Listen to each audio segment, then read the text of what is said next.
Hey, I'm Connie, And I'm Connie. and we are Bad News Travels Fast.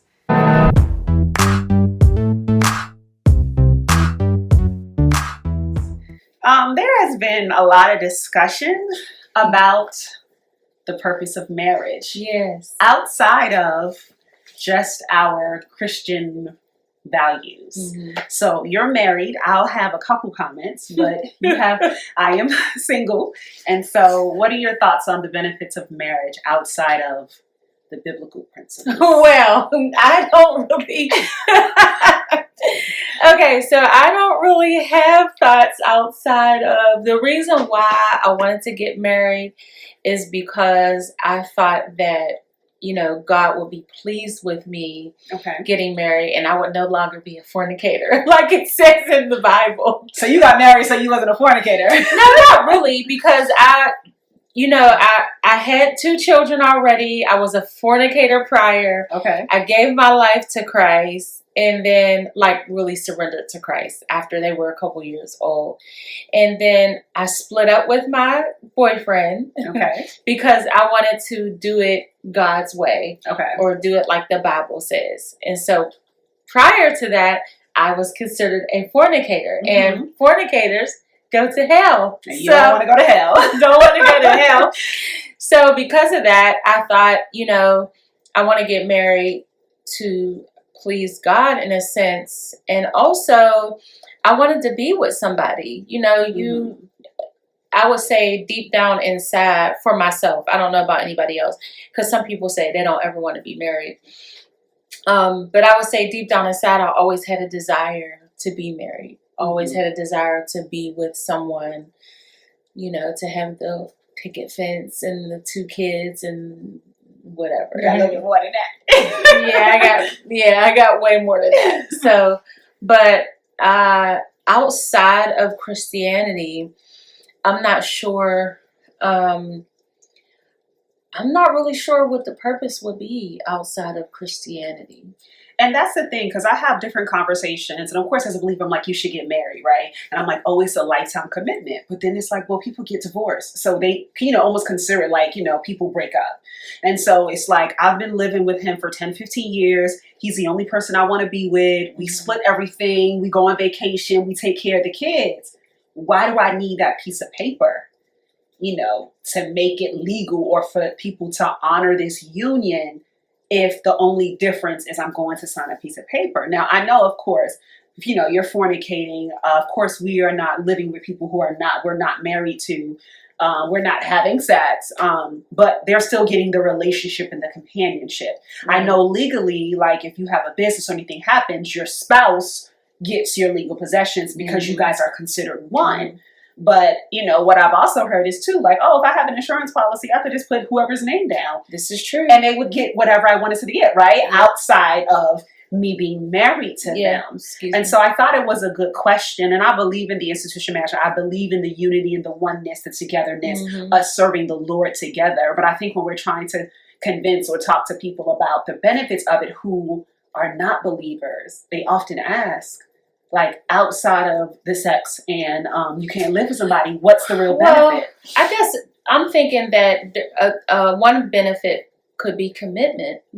Like you're deciding to be committed to this one person. You're deciding to be, what is the word? Faithful to this one person. Like, I'm not going to have sex with this person over here and this person over here. I'm just going to have sex with you. And I'm just going to focus all my love and my compassion and, sorry, this piece of hair. It's okay. You said it. Now my hair is doing that. Anyway, commitment. And I think growth too. Like when you're married to someone, you learn about yourself dealing with them. Yeah. Like dealing with either good and bad. You know what I mean? If a situation arises, you're learning how to deal with your situation, but you're also learning how to deal with a person in your situation. Yeah, I think that's good because definitely people do teach you a lot about yourself. You find out how selfish you are, Yes. how controlling you may be, Yep. all of those things. Because when you by yourself, you don't see those things because it's only you. Yeah. And so while I think those things are important though, right? Couldn't you learn that if you just kind of shacked up or live with your significant other for an extensive amount of time? I mean, you could, but I think deep down inside too, because it is cultural to get married and make it legal. I think deep down inside, people, they feel like, even if this is not true, they feel like the relationship you are having is wide open still. Okay. So Okay. not like open as in you go over here and sleep with that one and you sleep with that one. Yeah. But it's just, there's possibilities that I could just walk away if I need to or if I have to. Yeah, and plus with being married, there are some ramifications around that, right? You got to be separated for a year, all that kind of thing. So it does it makes it a stronger, it makes it more difficult to walk away. Yes, it does. It makes you commit. It makes you, if you're taking a vow, whether it be in the church to God or to a judge, you're making that vow and they make it difficult for you to get out of that vow. Like, you have to be absolutely sure that this is what you want to do. Right. And I think that's the purpose. Like, it's a deeper commitment than just me living with you and us being in a relationship. So that could be the benefit of marriage. It's a deeper commitment. It's saying that, hey, I'm going to do my very best to try to work it out with you because it's two different people from two different backgrounds trying to come together and enjoy life. Right. Right. And so that deeper commitment, and hey, like, you can't just get mad and say you're going to walk out and leave and never talk to me again. Right. You can't do that. Right. Yeah, because we want to go. Because we wrote that paper. Right. You and know we signed it, right? Right. This is a contract. We made a vow. Well, right. Yes, it's a contract. Which is legal and binding. And you don't just get to break it because you're upset today. Right. Or because you want somebody else next week. And so maybe that's what I'm saying. So we came to a conclusion, kind of, sort of. But like, yeah, wanting that commitment. And we were born and made for companionship and commitment, to be loved and to, do things with people. And we all desire that. And I think deep down inside, we do want something to feel like this is my own and they're never going to leave. Like, And I think the institution and around marriage. So you're saying marriage also brings comfort and stability. Yes. Mm-hmm. I think it's a deeper level of it, right? Because if I'm in a relationship with somebody and we're not married, there's nothing really holding me to you except the fact that I love you. But we love a whole lot of people we not with. You know what I'm saying? That's true. Right. That's true.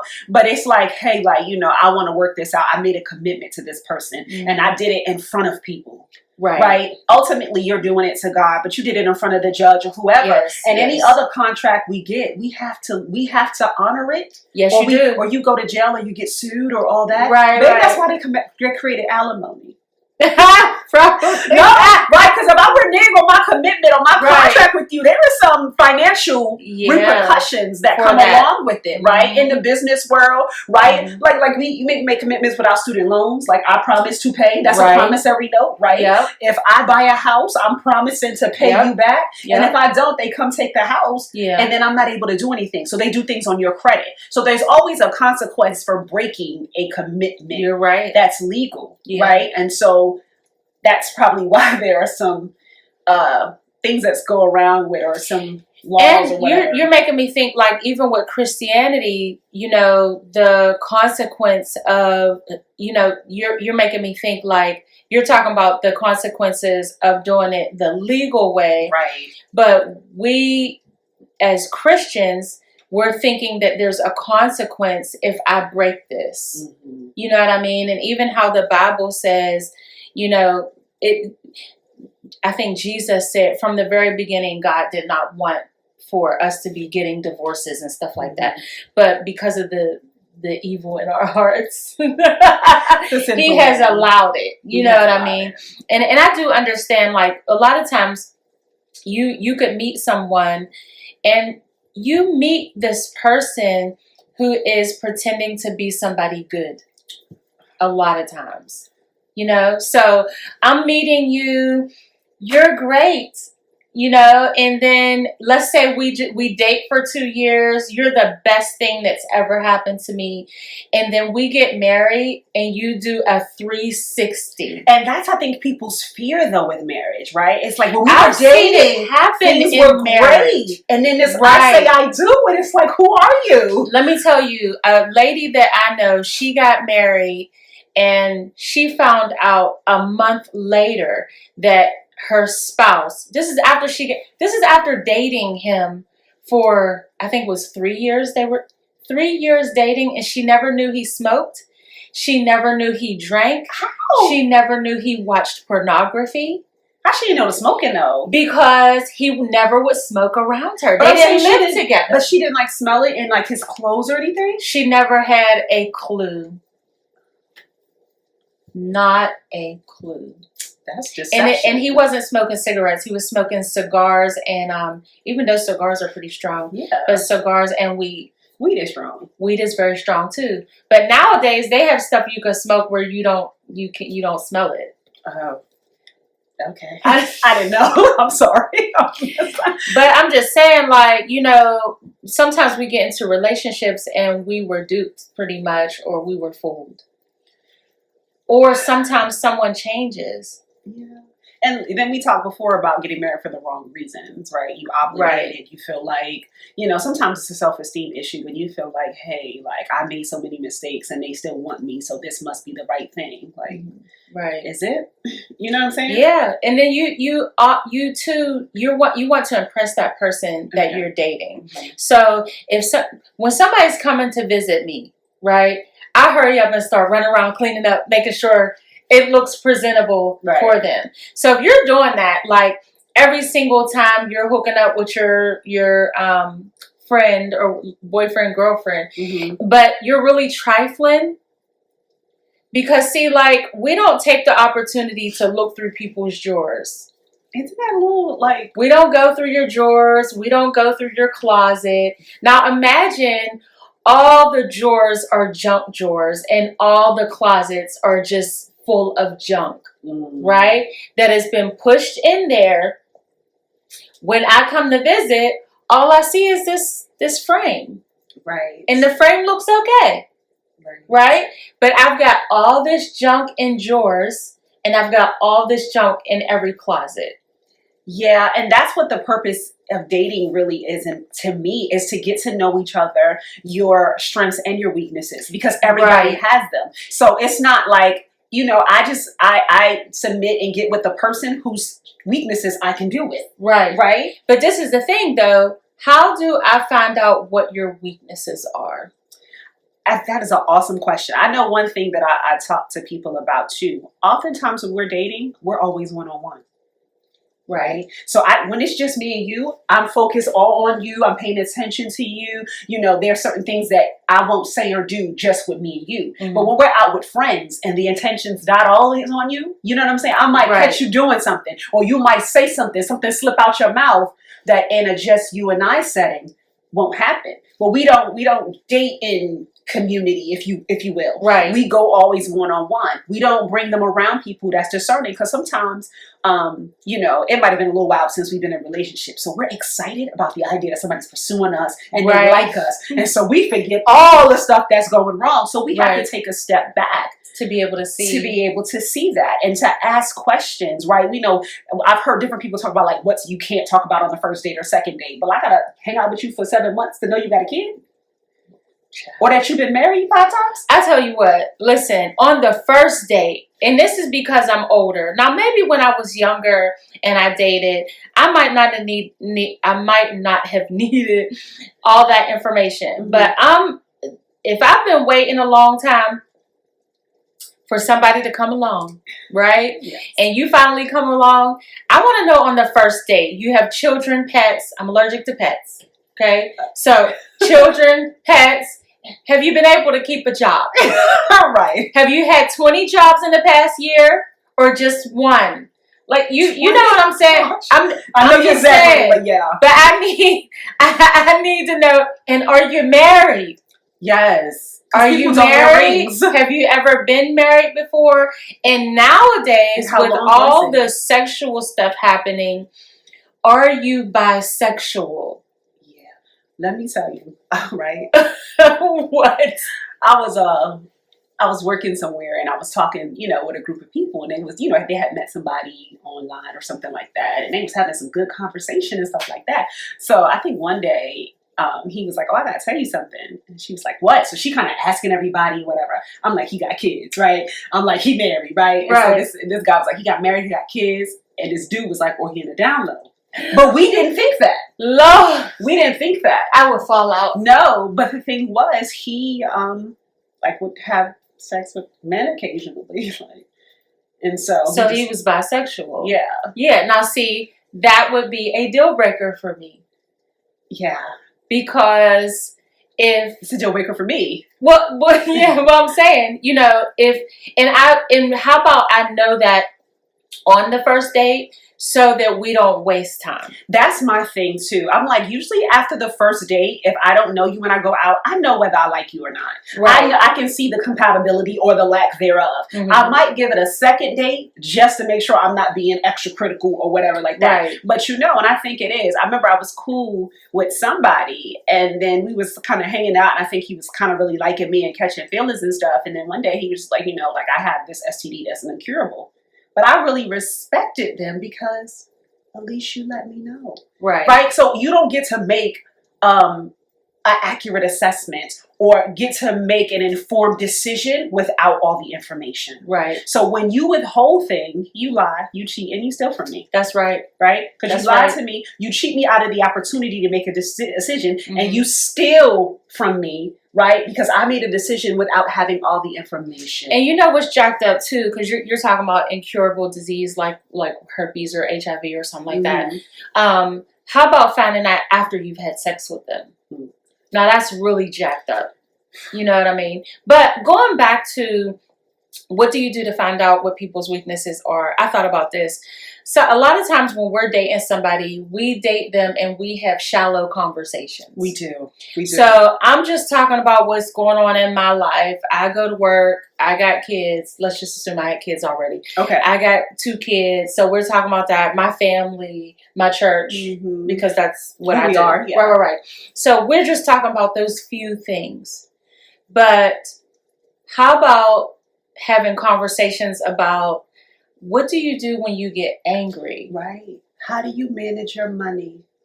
How do you manage your money? Right. Like how do you manage your time? Right. Do you have ADHD? Because a lot of people have ADHD. They might have undiagnosed ADHD. Yeah, I'm just saying, it's so common do nowadays. Do you want kids? Do you want children? Right. Is marriage something that you even desire? And if someone says to you, you're asking them if they want kids, and they say something like, "Well, maybe eventually." What does that mean? That's a flag. Mm-hmm. If you really want children. Yeah. If you don't really want children, then oh well. But let's say you're desiring children and you've been waiting, let's assume 10 years for a relationship. And you're like, yes, once we get married, we're going to be married. You're having in your mind, we're going to be married for a year or two. And then it's on to having the children before I get too old or whatever the case. Mm-hmm. And so they say something like that, that should give you pause. Yeah. Because they should be just as settled in what you want, and that's a big deal. It is. That's not nothing that's really small. No. Yeah. Right. I think that's important. I don't know, because I think we listen to so many different people about what we should talk about on the first, second date. Mm-hmm. Right. Of course, you want to know they love God and are spiritual. Those are all the things you want to. But let's not waste each other's time. I don't need to use you for dinner. I can buy my own dinner. Right. Right. I can pay for my own movie ticket. I can pay for myself to go on vacation. Right. So I don't really need you to do that. Right. It's a benefit. But that's also key in having a successful single life. Yeah. Is being able to do those things for yourself. Because when you're not able to, you are thinking dang, I just wish somebody would take me out to eat. Yeah. Or I wish somebody would take me to the movie. Yeah. You know what I mean? And that's a loneliness thing. And that's an inner void that you can't fill. But I think back to kind of what we were talking about. Like, people feel like there's so much uncertainty with marriage. Like, you get married and you have the issue that the lady that you told me about, the lady, and or that people get divorced or people get married, to get legalized in the country. All the things that go on, and so everything is always perverted. Mhm. You know what I'm saying? So I think that sometimes people, and even those who may be believers and non-believers, struggle with, like, what's the benefit of it? And then there's Right. a whole thing around the prenup, right? And so I have my own perspective about a prenup. What you think? My thing is, if you think I want you for what you have, don't marry me. See, I think different. Come on. Oh my gosh, I'm so for a prenup. You are? I am. And probably because me and Sean, we don't have a prenup. Exactly. I know you did. But I think at this age, if of course my marriage, we're going to be together forever, okay? But if we were to split and I have established a business, right? If anything should happen with the next one, I don't feel like you can take my business with you. Okay. Do you understand what I'm saying? Yeah. And I'm good with joining everything together. Accounts, blah, blah, blah, that whole nine. I'm 100% great with that. But I'm for a prenup. Okay. I'm definitely for a prenup if you're a celebrity. Right. There's too much trickery out here. Mm-hmm. And I realize in dealing with people can be fake for a really long time. I know. It used to be the 90-day rule, but people be faking for years. Oh my gosh. People can be fake for years, and then you find out who they really are. And that just, I feel like if you're a celebrity or if you're someone who has built this business and you're making all this money or whatever, you should have a prenup. It should just be a generous prenup. Okay, what's a generous prenup? I mean, I feel like y'all both should agree on the prenup. It shouldn't be like, look, I'm a billionaire and this is what it is. No, it should be, let's discuss why this is here. And then somebody could say, oh, well, you don't want to marry me then. You know what I'm saying? Because I'm not marrying nobody without a prenup. I'm not marrying somebody with a prenup. Yeah. But no, so people might say that, like, yo, without a prenup, we get married, right?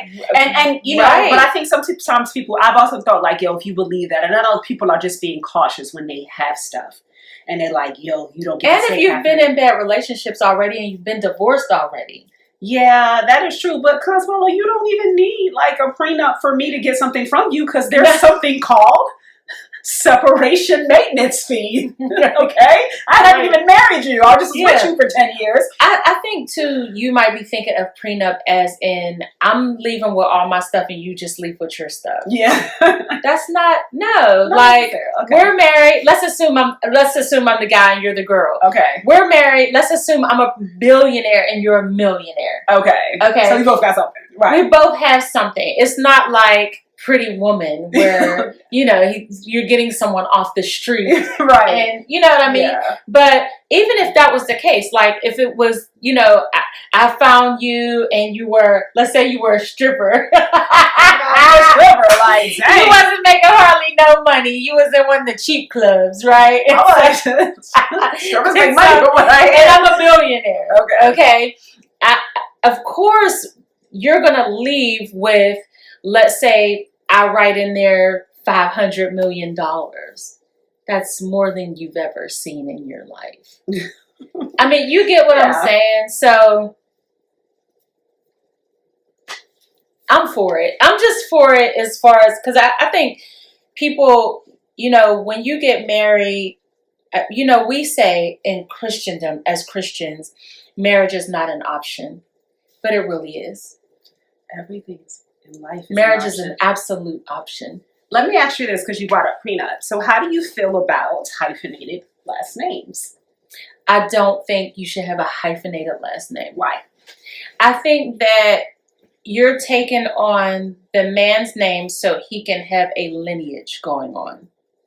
So I heard one woman say, I'm not getting rid of my daddy's name.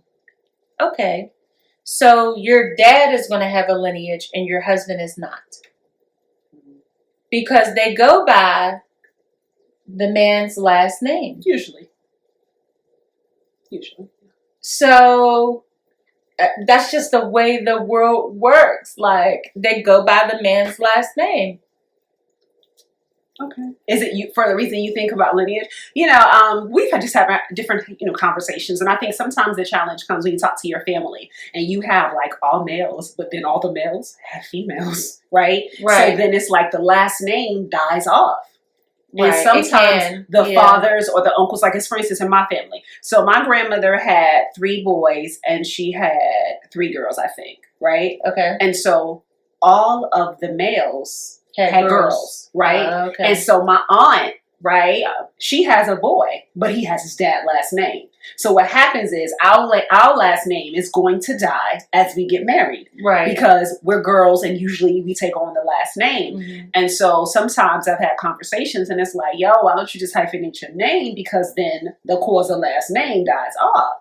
I was like, I wasn't really feeling it. But I'm like, I do like my last name. But I do get the honor in giving your husband a lineage and stuff like that. I think it's kind of mixed feelings about it. But I just wanted your thoughts about that. Yeah, I don't know. I mean, I guess I'm never thinking in terms of my family name is going to die off. I'm taking on his family name. Yeah. So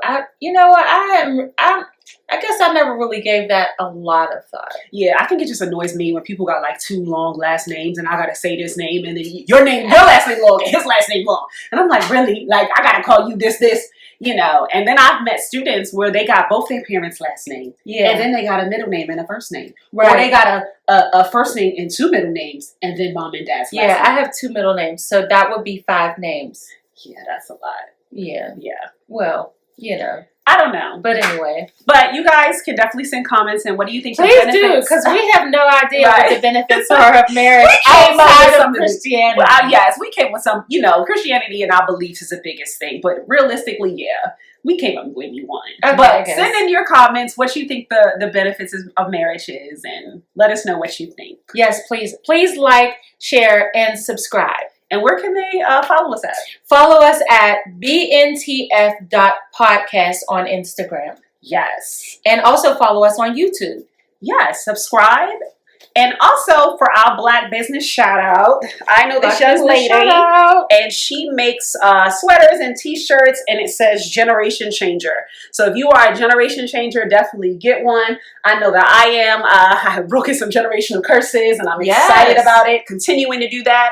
And so this is really cute with the purple and the gold. Yes. Okay, she has different colors. I just wanted black, but you can get it in different colors. She got the church colors on. Right. The gold and the purple and the gold. Right. I just wanted a black hoodie. So because I didn't have one, I have every other color. But yeah, so this is Generation Changer and we will put the website and the discussion box below. So if you like it, you can always go and order materials. Yep. Thank you for joining us. We love you and appreciate you. See you next time. Bye-bye.